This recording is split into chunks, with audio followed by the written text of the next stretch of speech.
Hi everybody, welcome back to my channel. This is Tega. If you're new on this channel, you're very welcome. If you're a subscriber or you continue to visit this channel from time to time, thanks so much for coming again. In this video today, I'll be showing you how to make women's shawl collar blazer. So let's get cracking.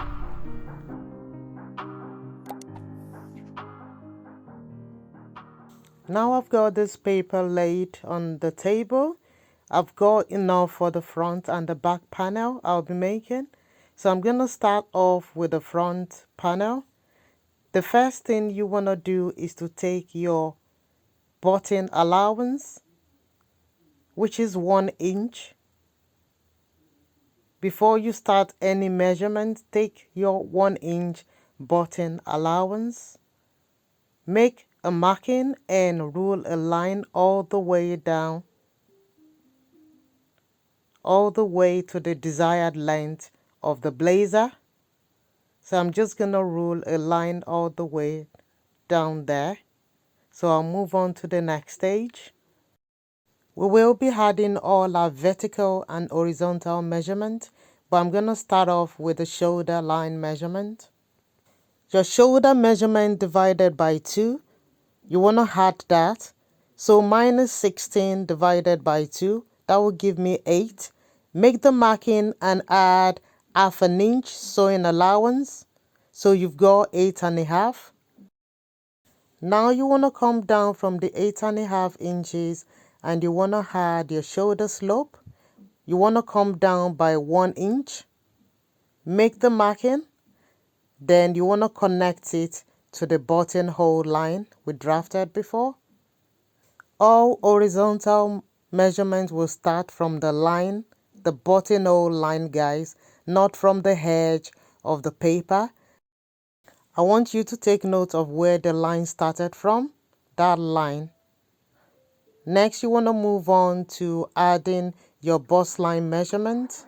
For my vertical bust line measurement, it's 10.5, so I'll be adding it from the start line. I want you to take note of where the ruler is starting from. That's the start line. You want to add whatever your bust point measurement is. If it's 11 inches, you want to add it. If it's 10, add it. Then rule a line like that. Then you move on to the next stage. And the next stage is your under bust measurement. You want to start again from the start line and add your under bust measurement. Here I'm taking 14 inches. So I've taken that 14 inches and I'm going to rule a line again across. Then I'll move on to my waistline measurement. So the waistline I'm taking is 17 inches. If yours is 16 or 18, add it. For here, I've got 17 inches as my waistline measurement.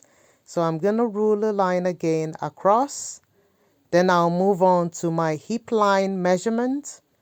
So I'll be taking 24 inches for the hip line measurement.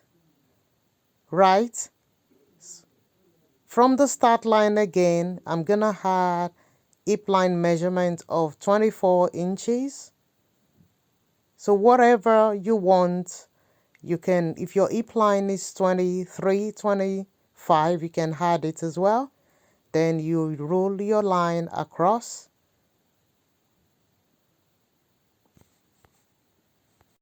As you can see, I've got all the lines I need to start off my blazer drafting. Now I want to add my armhole measurement. So your armhole circumference divided by 2, whatever it gives you. Make sure you make your marking. And to be honest, you need to start from the slope. Start your armhole measurement from the slope and not from the start line. Right? Very important.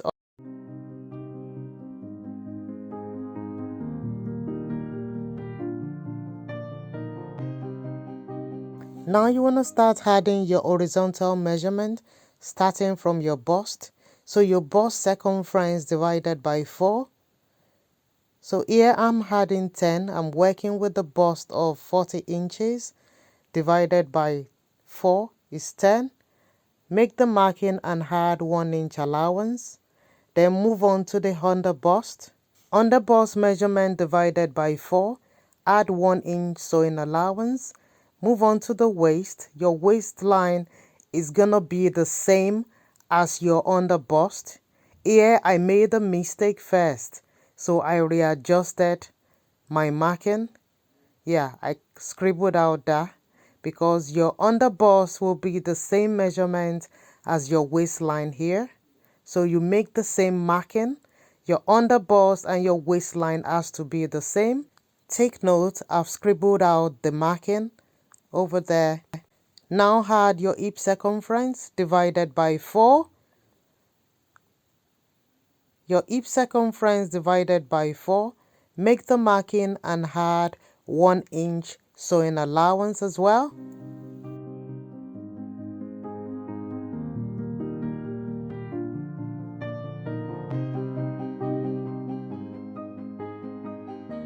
Next, you want to add your dart, and your dart will be your nipple to nipple measurement. The nipple to nipple measurement I'm working on is 9 inches. So when you divide that by 2, it gives you 4.5. So I'm going to take 4.5. So I'm marking 4.5 now from the button line. Remember not to mark from the edge of the paper. So I've added the 4.5, and now I want to connect it from the bust line right there. What I need to do here is to add the allowance for the dart, which I haven't added on the waistline. So I'm adding the 1 inch dart allowance here. And guys, remember you need 2 inches above your hip line for the dart and 1 inch below your bust line. But here, as I'm drafting, I haven't indicated it from the bust line. But don't forget to make that marking. So I've got half an inch on one side of the dart and half an inch on the other side, making up the 1 inch allowance. That forms your front bodice dart, right? And now we're going to move on to the next stage.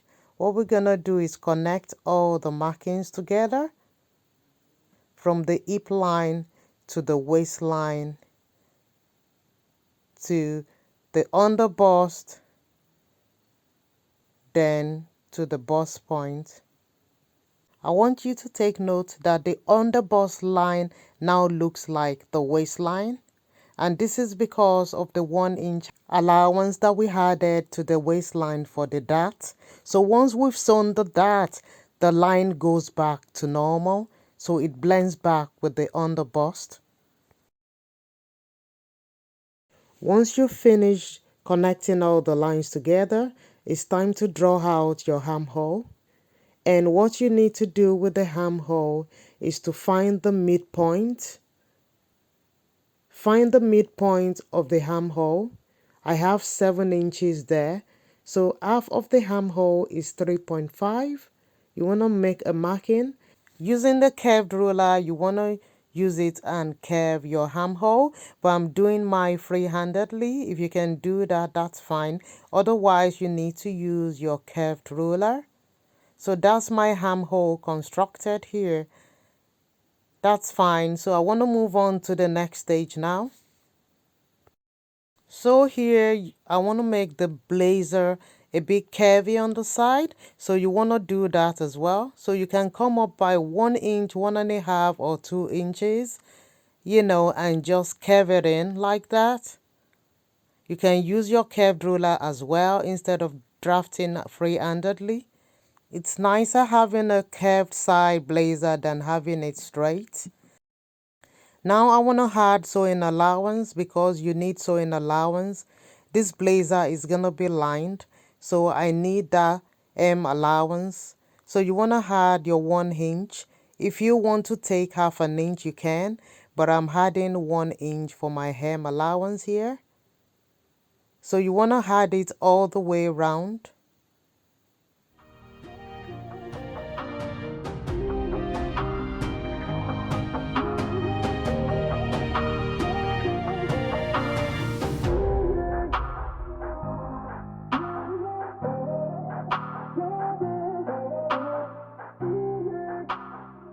This is totally optional. If you want a different type of dart for your blazer, you can have the princess dart like that, right? You can have it like that, or you can have it any other form. You want to go ahead and just put labels on it. The bust line, the underbust, the waistline, and the hip line, so it's well defined. Now we want to add the neck width, the front neck width, which is 3 inches. And that is going to start from the button line. Don't forget, start from the button line and not the edge of the paper. Then you want to come down between your underbust and your waistline and make a marking. You want to draw a V line all the way from the 3 inches right to that point. Make your marking and just roll your line. That's it. You can have your collar neck drafted up to your waistline, but I just want mine to be between my underbust and my waistline. So I came up by ½ inch and redrafted the neckline. So it's in between, halfway in between my underbust and waistline. So you want to do that and start cutting out. That's our front panel done. Now I want to define the front panel, and you can do that as well if you don't want the front of your blazer just straight. So you curve it out and give it a nice shape. But before I do that, I want to cut out my back panel. Right, and I'll start off by taking 1½ inches at the start line. Right, so that's the back panel, and it's gonna be longer than the front panel. So I'm taking 1½ inches. So you wanna do the same thing for yours. Make the marking and rule a line across.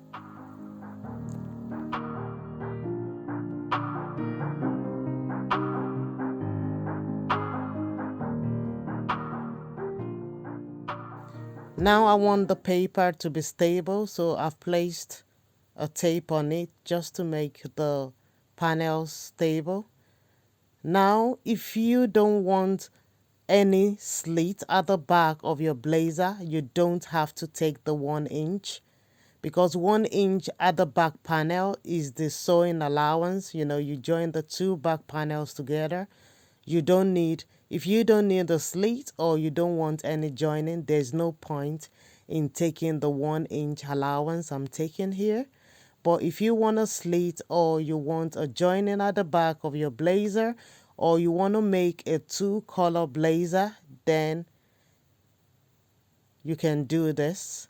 So that's the 1 inch sewing allowance. But for the front panel is the button allowance. For the back panel is the sewing allowance. So the definition for both panels are different. So now I'm going to be taking the 3 inches neck width, same as the front, the same thing for the back panel as well. And don't forget to start your measurement from the line, from the joining line. That's where you take your 3 inches. Don't forget that. Otherwise, you would be cutting 4 inches. Right. So what I'm going to do now is to draw out my neckline for the back neck.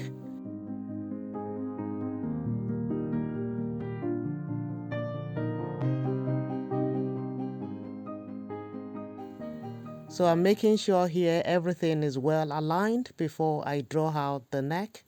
So I've placed the tape and I'm going to draw out my neckline for the back panel. So sorry here, the position of my camera did not allow me to show you how I drafted the neckline, but all good. So here I have the neckline. I've taken 1.5 inches for it, for the neck depth, and that's it. Using the front panel as a guideline, I'm just taking the 1.5 inches and connecting it with my back neckline for the shoulder slope of the back panel. So that's 1.5 inches using the front panel as a guide. Once that was completed, I went ahead and transferred all the markings from the front panel to the back panel.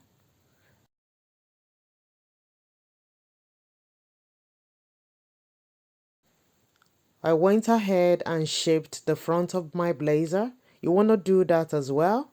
If you want a nice blazer, you do the same. Give it a nice shape. You can make use of your curved ruler. That would help a great deal. So I kept it out and I cut it.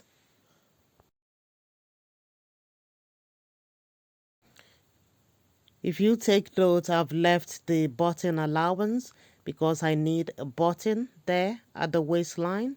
So I've left the allowance, as you can see, and I've moved on to the next stage. For your armhole, you want to come in by 3/4 of an inch. For the front panel armhole, it's going to be different from the back panel. But with my blazer, I want to leave the armhole for the front and the back the same. So I'm not changing anything here. Otherwise, you can come in by 3/4 and that'll be fine. Then the dart as well, you can go for any dart, a shoulder dart, a princess dart, or the normal dart. Depending on what you want for your blazer, you can go ahead and apply any dart.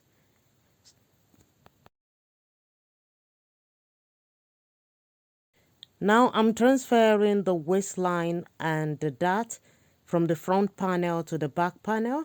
With the back panel, what you need to do if you want a dart, because it's optional, not all blazers have got a dart, what you need to do is to connect the line all the way to the midpoint of your armhole, midpoint of your back armhole. That's where the dart needs to end, and you roll it all the way down like that. Now also, because our back isn't straight, I'm gonna come in there by 1/2 inch, as you can see, 1/2 inch at that point, and I'm gonna rule a line across. As you can see, that's the new back panel where the joining is gonna be, or the slit is gonna be. So by the waistline, it needs to come in because it will give you a more defined shape. So you want to consider coming in by 1 inch or 1/2 inch at the waistline to make your blazer more fitted. Here I'm just marking out my dart line. It's just to remind me I've got to increase the length of the dart. For some reason I didn't there. Then I went back to the waistline to complete the process. Like I said, I came in by 1/2 inch. So from the edge of the paper there, I'm going to come in again by 1/2 inch. As you can see, I came in 1/2 inch and 1/2 inch into the bodice itself. So now I've got a new bodice. I've got a new slit line, as you can see. Then I trimmed it off. As you can see now, it's more shapy around there. So we've lost 1/2 inch there. You can decide to take the 1/2 inch off the back dart and reconstruct that bit. So you have 1/4 and 1/4 on each side instead of 1/2 and 1/2.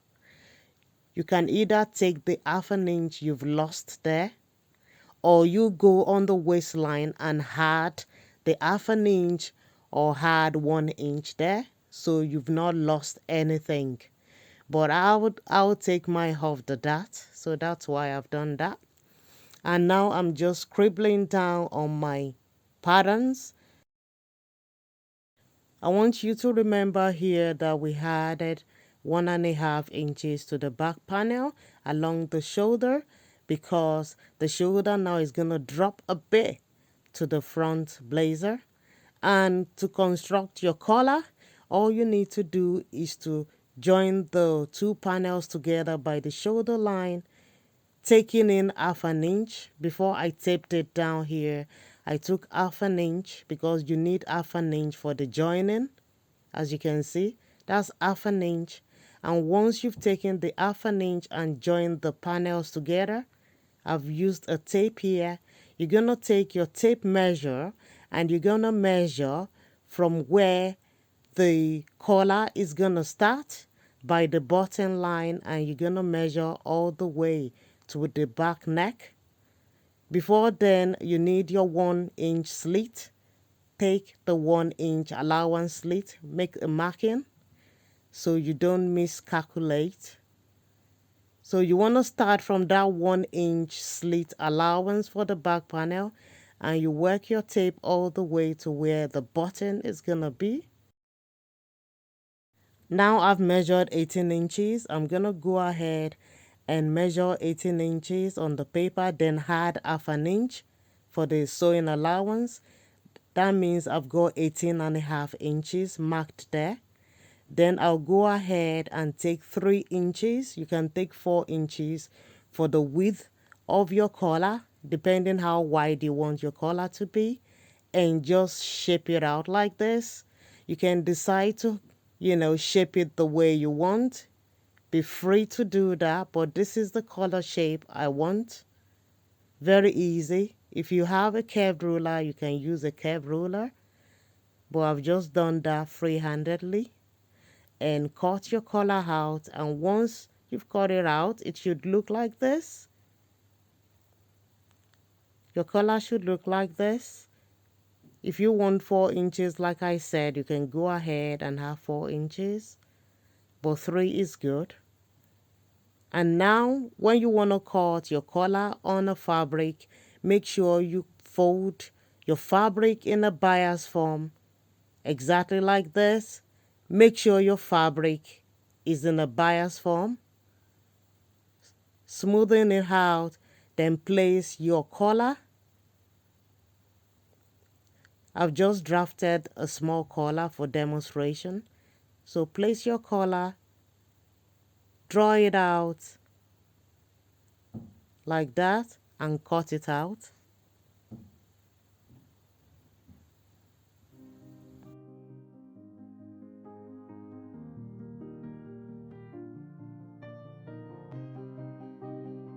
If you decide to cut it in the bias form like this, you can see the back neck.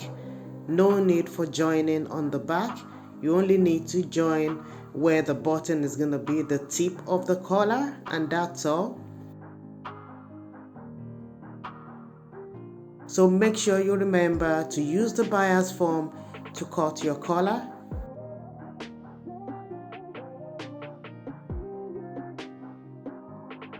So here's just a demonstration of what you would expect once your collar is attached to the bodice. Not too bad, is it? I have a tutorial on basic sleeve making, so in order for you to complete the process of drafting your blazer, you can watch this tutorial. I'll leave the link below, so make sure you check it out. So we've come to the end of this tutorial. I hope you've enjoyed every bit of it. If you have found this tutorial useful, remember to subscribe, like, and share. I'll see you in my next video. Till then, look after yourself and bye for now.